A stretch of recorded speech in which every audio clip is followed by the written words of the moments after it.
Sabe aquela sensação de estar fora do lugar, como uma camiseta de algodão em uma festa de linho e seda? Pois bem, foi exatamente assim que me senti no instante em que entrei na sala de jantar da casa da família do meu marido. Não que eu esperasse um tapete vermelho estendido ou um buquê de flores na entrada, mas o jeito como minha sogra me olhou, com os olhos semicerrados, a testa franzida e um sorriso que mais parecia uma contração intestinal, foi o suficiente para anunciar: aquela seria mais uma noite memorável. No pior dos sentidos, claro. Ah, querida, veio direto do trabalho? Ela perguntou, com a voz melosa, mas com o veneno de uma jararaca educada. Vim sim, dona Odete. Desculpa a roupa, eu. Não precisa se desculpar. Só achei curioso mesmo. Porque, sabe, a gente vai tirar fotos pro grupo da família hoje. Mas está tudo bem. Depois eu edito, completou com um sorrisinho que eu só tinha visto antes em vilãs de novela das 6. Dona Odete era o tipo de mulher que falava baixo, mas cada sílaba parecia uma cutucada com garfo. Alta, magra, com os cabelos sempre presos em um coque austero e um perfume que podia ser sentido a 6 metros de distância e, infelizmente, lembrado por semanas. Sentei-me ao lado do meu marido, Heitor, que não moveu um músculo sequer para me defender. Nem mesmo olhou para mim. Continuava ali, como se estivesse hipnotizado pela travessa de risoto trufado que a irmã dele tinha preparado. Ele era assim, calado, passivo, quase decorativo.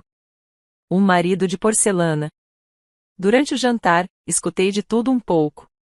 Que a prima Marluce estava indo para a Itália com um novo namorado arquiteto. Que a tia Mirtes comprou uma cobertura nos jardins. E, claro, que o sobrinho Vitor tinha sido aprovado em engenharia na Alemanha. Tudo isso dito com aquele sutil, quase invisível, subtexto: e você, com esse seu uniforme de atendente de hotel? Porque sim, eu era recepcionista em um hotel boutique no centro da cidade. Um lugar charmoso, com hóspedes educados e clientes fixos. Eu adorava meu trabalho. Amava ouvir histórias, resolver problemas, fazer cada cliente se sentir importante. Mas, naquela casa, isso era tratado como uma espécie de desvio de caráter. Vocês vão amar a viagem desse ano, disse a cunhada, sorrindo com os dentes excessivamente brancos. O resort tem spa privativo, mordomo particular e um chefe exclusivo por quarto. Vai ser simplesmente inesquecível. Nesse momento, algo dentro de mim se acendeu. Como assim a vocês? Ninguém havia me falado nada sobre a viagem. Desculpa, que viagem? Perguntei, tentando soar natural, mesmo sentindo o coração acelerar. Heitor mordeu o lábio inferior. Sua irmã desviou o olhar para o guardanapo. E foi então que Dona Odete resolveu tomar as rédeas, como sempre. Oh, querida, então, nós não achamos que essa viagem combinasse com você. Como assim? Retruquei, mais surpresa do que ofendida. É que, com seu ritmo de trabalho, e, sabe como é, certos ambientes exigem uma postura. Um perfil. E seria desconfortável para você, disse ela, com a mesma voz que se usa para explicar a uma criança que cachorro não pode comer chocolate. Você está me proibindo de viajar com a família? Perguntei, mas para confirmar que aquilo estava mesmo acontecendo. Não é proibição, é bom senso, respondeu Heitor, finalmente participando da conversa, mas não do meu lado, como eu esperava. Você mesma disse que o hotel está com pouco pessoal, amor. Vai ser bom você ficar. Alguém tem que cuidar da casa, né? Senti meu rosto arder. Era como se cada olhar ao redor da mesa estivesse me esfolando viva. E, para completar, minha sogra soltou a frase final com a pontaria de um sniper. Além do mais, vai ser bom você pensar no seu futuro. Empregos de classe, menos privilegiada, não duram para sempre. Uma mulher precisa sonhar mais alto, não acha? Aquilo foi como um tapa no rosto. Na verdade, um tapa revestido de seda, mas ainda assim um tapa. E, o pior, dado com aplausos silenciosos dos demais membros da família. Não respondi. Peguei minha bolsa, levantei-me e disse que estava me sentindo mal. Heitor não me seguiu. Ninguém perguntou se eu precisava de algo. Aparentemente, o jantar estava bom demais para ser interrompido por alguém que não combinava com o ambiente. Voltei para casa dirigindo devagar. O rádio estava ligado, mas eu não escutava. A cabeça fervilhava. E, por mais que eu estivesse indignada com tudo aquilo, uma parte de mim ainda tentava justificar. Talvez seja um mal-entendido, talvez eu esteja exagerando, vai ver, eles só querem o melhor para mim. Mas quando abri a porta de casa, encontrei a mala de Heitor pronta no corredor, junto com uma pequena lista colada na geladeira, não esquecer, passaportes, protetor solar, cartões de crédito, presente para Odete, gravar as iniciais na caixa, ponto. Nada. Absolutamente nada sobre mim. A mensagem era clara, eu tinha sido oficialmente cortada da família de férias. Como um botão de camisa que caiu no chão e ninguém se incomoda em costurar de volta. Sentei-me no sofá e fiquei ali por alguns minutos, olhando para o nada. Foi nesse instante que ouvi o barulho. Um rangido sutil, vindo do teto. Eu já o tinha escutado antes, mas naquela noite, ele pareceu mais chamativo. Como se algo quisesse minha atenção. Subi as escadas. A luz do corredor estava fraca, mas o suficiente para me guiar até o sótão. Era um canto empoeirado, onde ninguém mexia desde que o avô de Heitor morrera. A escada rangia, as teias de aranha se prendiam ao meu cabelo, e o cheiro de mofo invadia tudo. Mas eu precisava ocupar minha mente com qualquer coisa que não fosse a imagem da minha sogra brindando em um resort 5 estrelas enquanto eu comia miojo com o gato. Foi quando vi a caixa. Uma caixa marrom, gasta, com uma fita vermelha poída e uma etiqueta escrita à mão, somente para quem realmente pertence à família. Arregalei os olhos. Aquilo parecia saído de um filme de mistério barato. Mas minha curiosidade era maior que meu bom senso. Abri a tampa e encontrei dezenas de cartas, papéis, uma agenda antiga e, no fundo, algo que me fez perder o fôlego, uma certidão de nascimento. E não era qualquer uma. Era a certidão de nascimento de Odete da Silva Ribeiro. Ou melhor, Odete Maria da Silva, filha de Álvaro Silva e Terezinha dos Santos. Em nenhum lugar constava o sobrenome a Ribeiro. E, mais estranho ainda, havia um contrato de adoção. Odete havia sido adotada. Aos 9 anos. Ué? Murmurei, folheando os papéis. Mas, ela vive falando da linhagem europeia dela. Do sangue nobre, das 3 gerações de tradição. Continuei lendo. O que se desenrolava ali era digno de novela das 8. Odete, filha de um casal humilde do interior do Paraná, fora adotada por uma família rica quando os verdadeiros filhos morreram em um acidente de carro. Ela havia assumido a identidade da nova família e apagado qualquer vestígio de suas origens. Havia até uma carta da mãe biológica, pedindo perdão e dizendo que esperava reencontrá-la um dia. Fechei os olhos, respirando fundo. Meu coração batia tão rápido que parecia querer pular do peito. A rainha da superioridade moral, a juíza da classe alheia, era, na verdade, alguém que também fora julgada e rejeitada. Alguém que construiu um império de arrogância sobre um alicerce de vergonha. Eu sabia o que aquilo significava. Sabia que aquele segredo poderia ruir não apenas a fachada da Odete, mas o castelo inteiro que ela havia construído à base de empáfia, controle e manipulação. E, pela primeira vez naquela noite, eu sorri. Mas não um sorriso de dor. Nem de ironia. Um sorriso genuíno, de quem descobriu onde está a dinamite no castelo da rainha. E isso era só o começo. Dormi com a certidão de nascimento embaixo do travesseiro. Não que eu achasse que Dona Odete fosse invadir meu quarto durante a madrugada para tomá-la de volta, mas vai saber, né? Gente que não tem escrúpulo costuma ter senso de direção apuradíssimo quando se trata de encontrar documentos comprometedores. Na manhã seguinte, acordei com o som do meu celular apitando com mensagens no grupo da família. O nome do grupo? Unidos por Sangue e Resorts. Que beleza, né? Tive que rir. Abri a conversa e encontrei fotos da família no aeroporto, todos sorrindo, bronzeadores na mala e aquele ar de nascemos para estar em lojas VIP. No meio das fotos, uma mensagem da minha sogra. Bom descanso, querida. Espero que tenha tempo para organizar aquela sua agenda, modesta. Sério. Eu li aquilo e pensei, ela devia ser estudada pela NASA. Como pode alguém ser tão sutilmente venenosa? Eu juro que senti o WhatsApp doer quando li essa mensagem. Mas tudo bem. Porque eu estava de posse de algo muito mais poderoso que uma passagem de avião ou um quarto com vista para o mar. Eu tinha um segredo.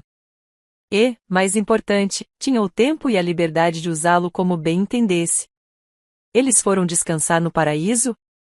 Ótimo! Porque o inferno estava prestes a passar férias por aqui e eu seria a guia turística. A primeira coisa que fiz foi escanear todos os documentos da caixa.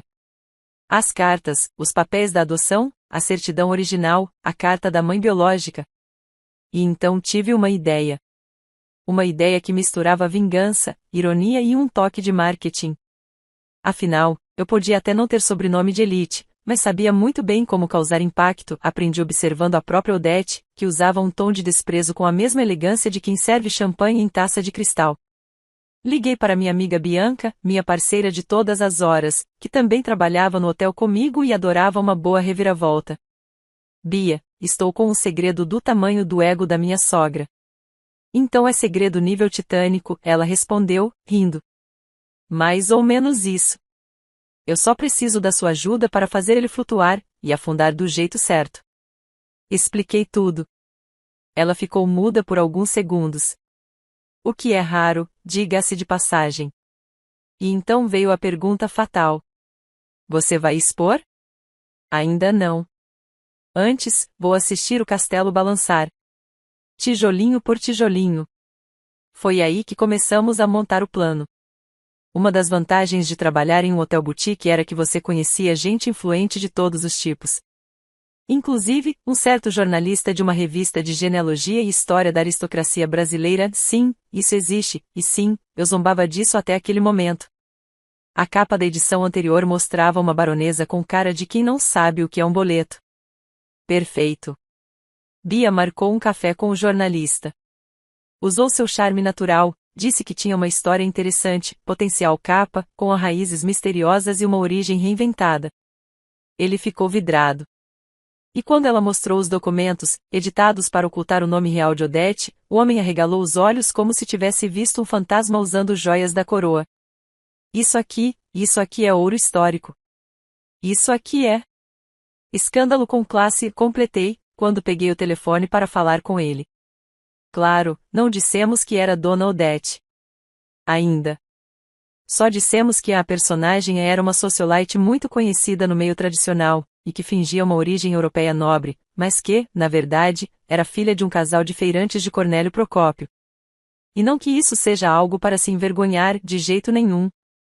Mas quando alguém se dedica a humilhar o outro com base na própria linhagem, o irônico se transforma em arte. Combinamos tudo, a matéria sairia na semana seguinte. Mas o jornalista, claro, precisava de uma foto.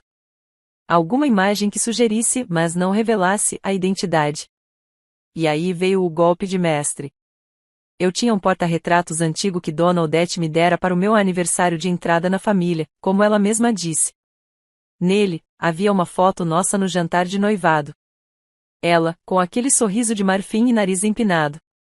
Eu, com o mesmo vestido que ela depois zombaria por não ter caimento de nobreza.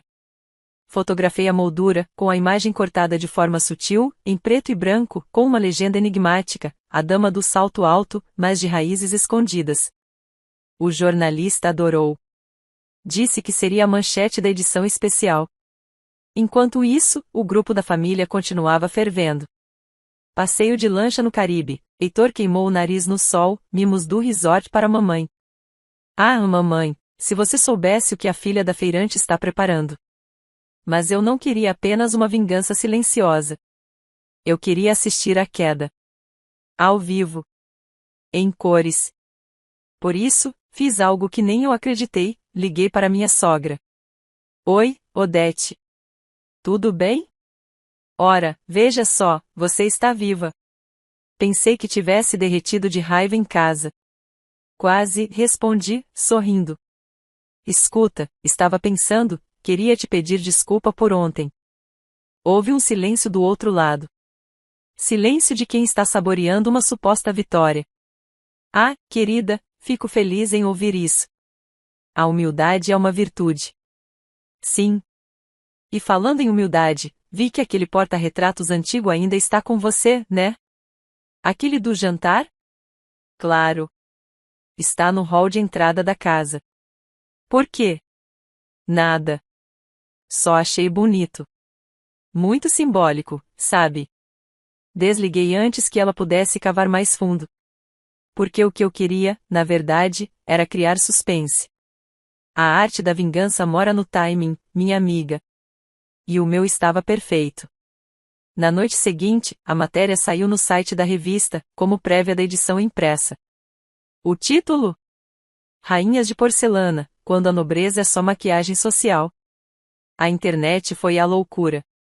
Várias madames da alta sociedade começaram a se perguntar quem era a dama das origens ocultas. Especulações pipocavam em grupos de WhatsApp, mensagens cifradas voavam de celular em celular. E, aos poucos, as peças começaram a se encaixar. A foto, o perfil, as referências geográficas, o tom da fala. Tudo apontava para a senhora Odete Maria da Silva Ribeiro, ou melhor, Odete Maria da Silva, filha de Álvaro e Terezinha. 2 dias depois, quando ela voltou da viagem, recebi a visita mais inesperada da minha vida. Sim. Odete. Em carne, osso e Chanel. Ela entrou na minha casa sem pedir licença, como se ainda estivesse pisando no resort, com os saltos clicando no piso e o olhar de quem jurava estar em controle. O que você fez? Ela perguntou, trincando os dentes por trás do batom rubi. Eu? Nada. Só, descobri quem você realmente é. Você quer destruir minha reputação? Não, dona Odete. Eu só quero que a senhora pare de destruir a minha. Porque se mais alguém me chamar de a vergonha da família, eu faço questão de contar tudo. Com direito a álbum de infância de Cornélio Procópio. Ela ficou pálida. Pela primeira vez em anos, eu vi medo nos olhos dela.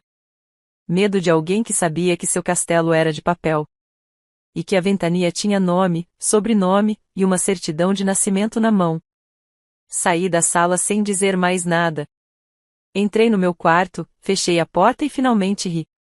Ri como nunca tinha rido naquela casa. E enquanto ouvia os passos da Odete indo embora em silêncio, pensei. Isso é só o começo. Esperem até ver o que eu preparei para o jantar de reconciliação. Você já experimentou aquela sensação de saber algo que ninguém mais na sala sabe? Aquela tensão gostosa que sobe pela espinha, como se você fosse um personagem invisível assistindo tudo de camarote, com um balde de pipoca nas mãos? Pois foi exatamente assim que me senti no jantar de reconciliação que minha sogra marcou. Sim, você leu certo. Ela marcou. 2 dias após sua visita surpresa ou invasão, se quisermos ser mais precisos, Odete me mandou uma mensagem com a sutileza de sempre. Querida, a família sentiu sua falta. Venha jantar conosco nesta sexta. Vista-se com decência. Sério. Nem 5 emojis de coração, nem um beijinhos para adoçar o veneno. Mas eu aceitei. E não apenas aceitei, vesti minha melhor máscara de falsa cordialidade, passei o batom mais vermelho que tinha e me preparei como se estivesse indo para um duelo. E, de certa forma, eu estava. O jantar foi em sua casa, claro. Aquela mansão onde até os móveis pareciam julgar a sua conta bancária. Quando cheguei, a porta já estava aberta, como se eu fosse esperada, ou monitorada por câmeras. Heitor me recebeu na porta com um sorriso automático, como quem sorri por obrigação diante da chefe no happy hour da firma. Ele usava aquela camisa social azul que eu odiava, a mesma de quando discutíamos. Coincidência? Acho que não. Você veio, disse ele, surpreso. Pensei que estivesse brava. Brava? Imagina, Heitor. Eu só tive tempo para refletir sobre meu lugar nesta família. E sabe o que descobri?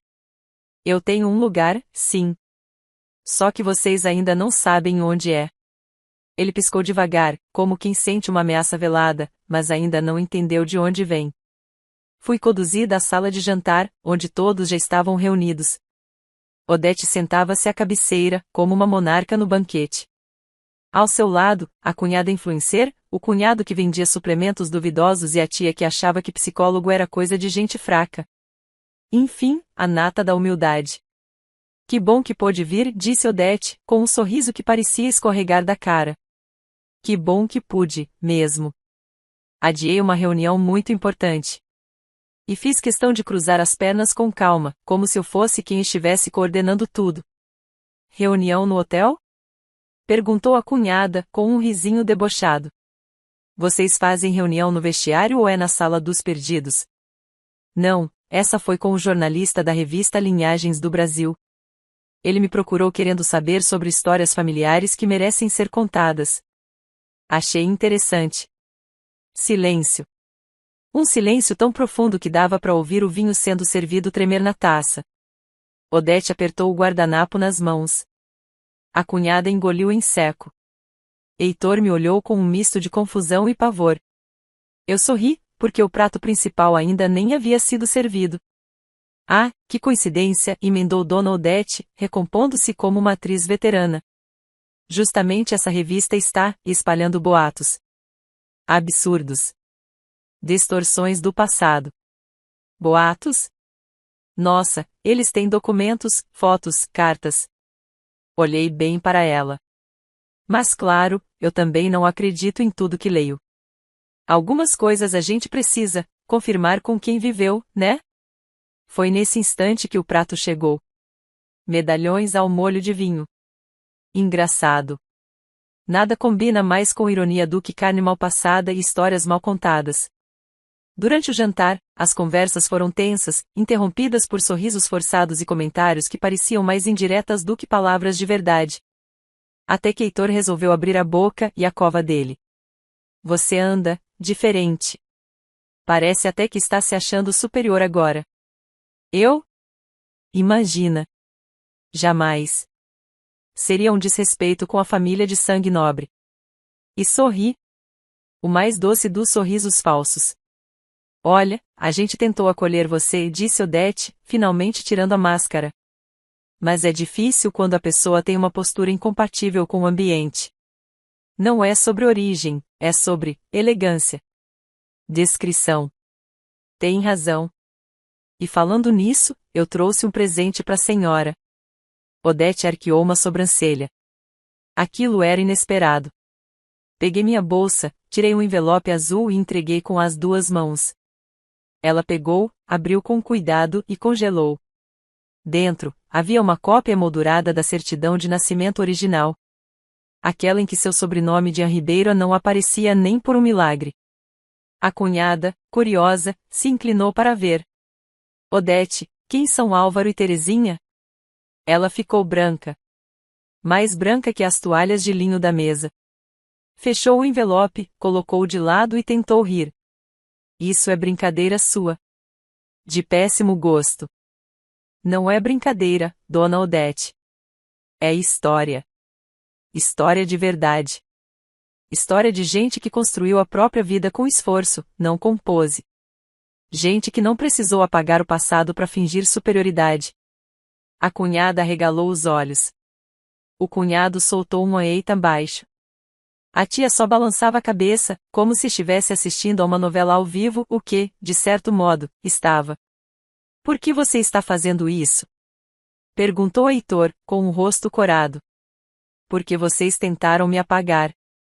Me esconder. Me envergonhar. Tudo porque eu não sou rica, não sou fina, não uso palavras em francês no meio do jantar. E eu engoli cada uma dessas humilhações achando que precisava me encaixar. Mas agora eu percebi, vocês é que estão fora do lugar. Nessa pose, nesse teatro de quinta. E sabe o que é mais engraçado? O quê? Sussurrou Odete, sem ar. Vocês me cortaram da viagem, e deixaram o segredo mais suculento bem no sótão. Foi quase um presente de boas-vindas à vingança. Silêncio. Novamente. Mas dessa vez, não era desconfortável. Era prazeroso. Era a primeira vez que eu via aquela família calada. Sem opinião, sem julgamento, sem risadinhas sarcásticas. Só, em choque. Odete pegou o guardanapo, limpou a boca com precisão e se levantou. Acho que já deu por hoje. Também acho, respondi, levantando junto. Mas não se preocupem. Isso tudo é só o aperitivo. E fui embora. Caminhei até o meu carro com uma leveza que não sentia há anos. Como se, finalmente, tivesse largado um peso que me colocaram nas costas desde o primeiro bom dia torto que recebi ao entrar naquela casa. Quando entrei no carro, minha primeira reação foi gargalhar. Gargalhar alto. Gargalhar de quem comeu o último pedaço da torta de chocolate escondida da sogra e ainda lambeu os dedos na frente dela. E naquele riso havia algo novo. Uma faísca. Uma certeza. Agora eles sabiam do que eu era capaz. Mas ainda não faziam ideia do que eu ia fazer em seguida. Você já teve aquele momento em que todo mundo percebe o que você já sabia há tempos? Tipo quando você avisa que o bolo vai solar e o bolo sola. Pois é. Foi exatamente assim que me senti quando acordei na manhã seguinte ao jantar. O grupo da família estava silencioso. Silêncio de enterro. O tipo de silêncio que só aparece quando alguém é pego com a boca na botija ou com o sobrenome forjado. Mas o grupo de ex-alunos do colégio tradicional onde Odete jurava ter estudado estava fervendo. Sim, porque quando a matéria da revista impressa finalmente saiu, a internet fez o que sabe fazer de melhor, escavar até a alma de quem se dizia intocável. Alguém no Twitter reconheceu a moldura da foto da reportagem. Outro comentou que a socialite misteriosa usava a mesma expressão da dona do salão de festas no Morumbi. Uma blogueira de genealogia compartilhou uma análise de sobrenomes com o título, Ribeiro? Só se for de imaginação. Em poucas horas, o nome Odete Maria da Silva Ribeiro virou um sussurro nos salões de beleza e uma gargalhada nos grupos de Facebook com nomes tipo Elite com elegância. O telefone da casa dela tocava sem parar. Convites de eventos foram cancelados. Uma escola particular onde ela dava palestras sobre a postura feminina e etiqueta social removeu sua foto do site. E eu? Eu assistia a tudo tomando suco de maracujá e comendo biscoito de polvilho. Mas não parei por aí. Liguei para o hotel onde trabalho e pedi uma folga de 2 dias. Não porque eu estivesse cansada, mas porque tinha um evento importante a comparecer. Um evento que seria, digamos, o palco perfeito para o grande número. No fim de semana, aconteceria o tradicional encontro das famílias ilustres de São Paulo, onde a nata da sociedade se reunia para palestras sobre boas maneiras, workshops de etiqueta à mesa e, claro, aquele desfile silencioso de quem acredita que pedigrí é currículo. E quem estava na lista de homenageados daquele ano? Odete. Mais especificamente, Dona Odete Ribeiro, exemplo de elegância e tradição em 3 gerações. Não consegui conter a risada. A organização do evento não sabia, ainda, do escândalo. Eles não liam revistas de fofoca, mas se importavam profundamente com reputação. Então, liguei para a coordenadora do evento, uma senhora chamada Heloísa. Usei meu tom mais doce, meu vocabulário mais refinado e minha dicção mais pausada. Olá, senhora Heloísa, tudo bem? Aqui é a Lorena. Eu trabalho na recepção do Hotel Boutique Caminhos do Mar, talvez já tenha se hospedado lá? Ah, sim, claro. Lindo lugar. Pois é. Eu só queria alertar sobre algo que pode prejudicar o bom andamento do encontro das famílias ilustres deste ano. E contei. Com fatos, documentos, links e até uma cópia digital da certidão. 3 horas depois, a mesma coordenadora me mandou uma mensagem, agradecendo o aviso. A homenagem seria retirada com discrição e, para evitar ruídos maiores, substituída por uma nova personalidade de respeito e resiliência. Agora, adivinha quem foi anunciada como a nova homenageada? Sim. Eu. Lorena Matos. Pela história inspiradora de superação, autenticidade e resgate da verdade. Eu não sabia se gargalhava ou chorava de rir. No dia do evento, me arrumei como nunca antes. Vestido novo, comprado com o dinheiro da restituição que recebi por horas extras não registradas. Salto alto, maquiagem feita por uma amiga maquiadora e um sorriso de quem carrega uma bomba no bolso do casaco. Ao chegar, os olhares se voltaram para mim. Uns curiosos, outros admirados, e alguns, desesperados. Odete estava lá. Sentada na terceira fileira, com Heitor ao lado e o que restava do orgulho escorrendo pelo pescoço. Quando meu nome foi anunciado, o salão inteiro aplaudiu. Alguns até se levantaram. Heitor me encarava como se estivesse diante de um eclipse solar. Eu subi ao palco com a leveza de quem não deve nada a ninguém e comecei o discurso. Mas claro, com classe. Nada de exposição barata, apenas verdades temperadas com ironia e elegância. Boa noite. Eu me chamo Lorena Matos. E até pouco tempo, achava que não pertencia a certos lugares. Tudo porque me diziam que minha origem não era nobre o suficiente. Que meu trabalho não era respeitável. Que meu jeito de viver não se encaixava em ambientes selecionados. Pausa dramática. Alguns rostos já brilhavam de suor.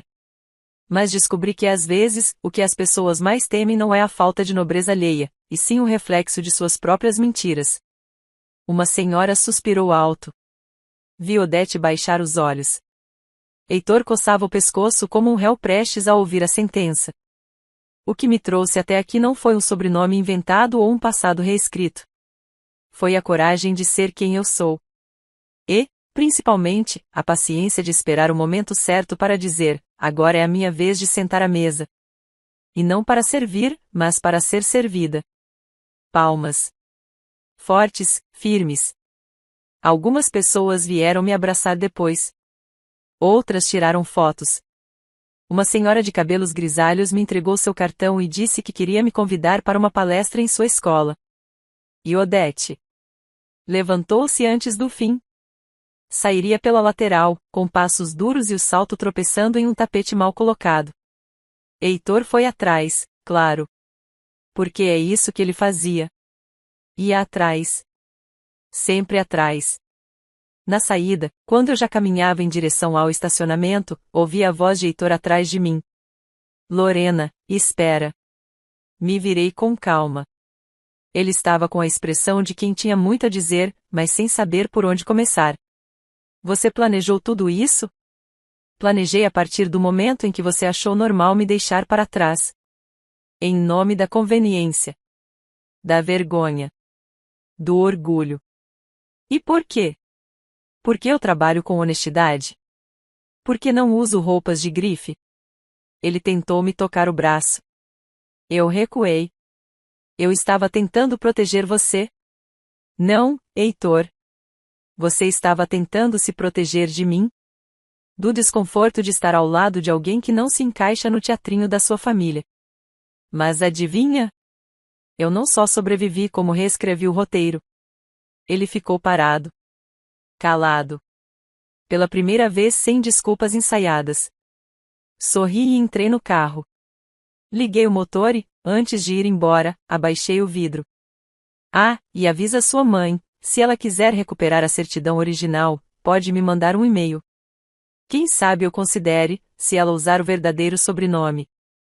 E fui embora. Com o vento batendo no rosto e alma leve. Aquela noite, sonhei que estava em um castelo. Mas dessa vez, não como serviçal. Eu era rainha. E o trono? Tinha meu nome verdadeiro gravado com orgulho. Se alguém me dissesse, um mês atrás, que eu terminaria com Heitor e me tornaria a misteriosa homenageada de um evento de elite que outrora me olhava com desdém, eu teria rido. Daquelas risadas abafadas, de descrença. Mas agora, aqui estou. E não apenas vivi para contar, eu escrevi o roteiro com as minhas próprias mãos. Depois do evento, a história se espalhou. A revista vendeu tanto que fizeram uma segunda tiragem com o título atualizado. A Verdade Nobre, como Lorena Matos desmascarou uma linhagem inventada com um sorriso e um envelope. Passei a ser chamada para entrevistas discretas. Minha história era contada como exemplo de elegância autêntica. E o mais irônico? Várias das mesmas senhoras que um dia cruzaram os braços ao me ver em jantares de família, agora me cumprimentavam com beijos no rosto e promessas de achada 5. Mas ainda havia uma última peça fora do lugar. E ela morava na ala leste de uma casa grande demais para tanto orgulho, meu casamento com Heitor. Na semana seguinte ao evento, ele me enviou flores. Não uma dúzia de rosas, não. 101, segundo ele, para representar os motivos pelos quais ele me admirava. Achei poético. Depois achei patético. Porque nenhuma flor do mundo pode apagar o fato de que ele me abandonou sem pestanejar. Ele escolheu o conforto da vergonha seletiva.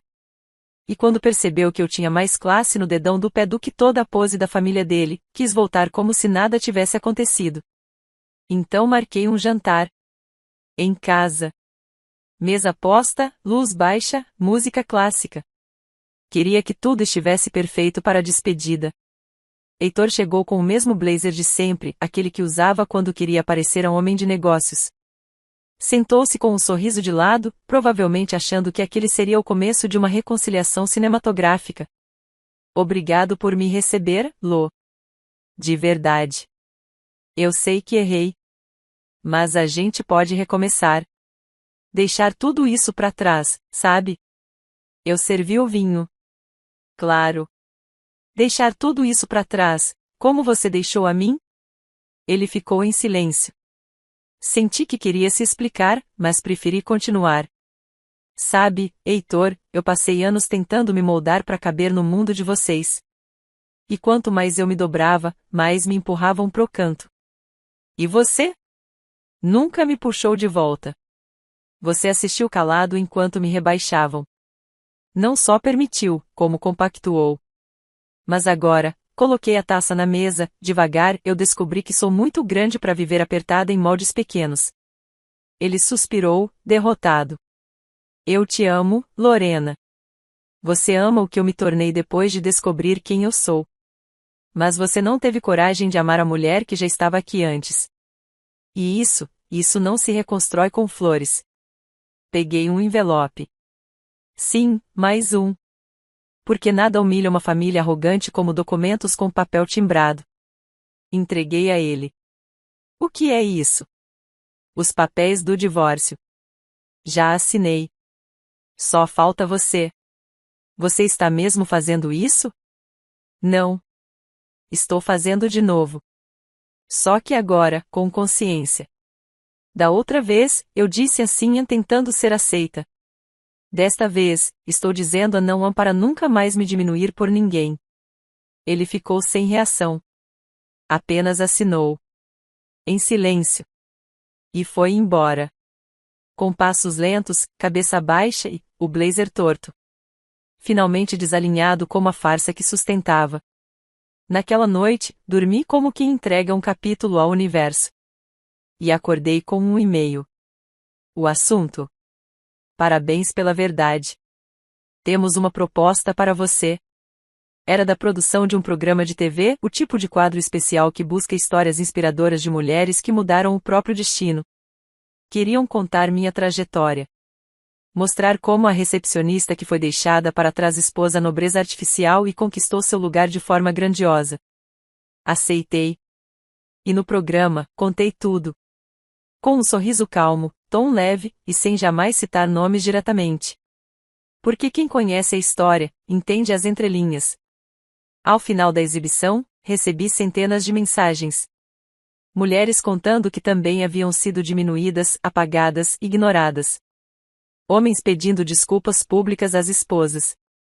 Gente dizendo que pela primeira vez entendeu que a classe não se compra, se constrói com caráter. E Odete? Bem, dizem que ela tentou processar a revista. Tentou mover mundos e fundos para apagar a própria certidão. Mas como apagar uma verdade que já virou espelho para tanta gente? O salão de festas que ela coordenava fechou. Não por falta de dinheiro, mas por falta de a reputação compatível com eventos de alto padrão. Sua cara ao receber essa justificativa deve ter sido a moldura perfeita da ironia. Soube também que tentou entrar em um novo grupo de senhoras influentes. Foi barrada por a falta de transparência. Poético, não? Quanto a mim, continuei no meu trabalho, por escolha. Mas agora, treinando novas recepcionistas. Fui promovida a coordenadora com um bônus por desempenho. E, nas horas vagas, escrevi um livro. Título: A Garota do Sótão e a Senhora da Mentira, lições que o linho não ensina. Publicação independente, mas esgotou em uma semana. Com o dinheiro do livro, reformei minha casa. Troquei a cortina da sala. Adotei outro gato. E, em um gesto simbólico, subi ao sótão de casa e pendurei a cópia da certidão em uma moldura de ouro falso. Para lembrar a mim mesma, todos os dias, que o brilho verdadeiro não vem do material, vem da coragem de não apagar a própria história. Às vezes, passo na frente da antiga casa da família Ribeiro. O portão enferrujado, o jardim mal cuidado. O letreiro "A família tradicional" foi retirado. Talvez por vergonha. Talvez por esquecimento. Mas eu lembro.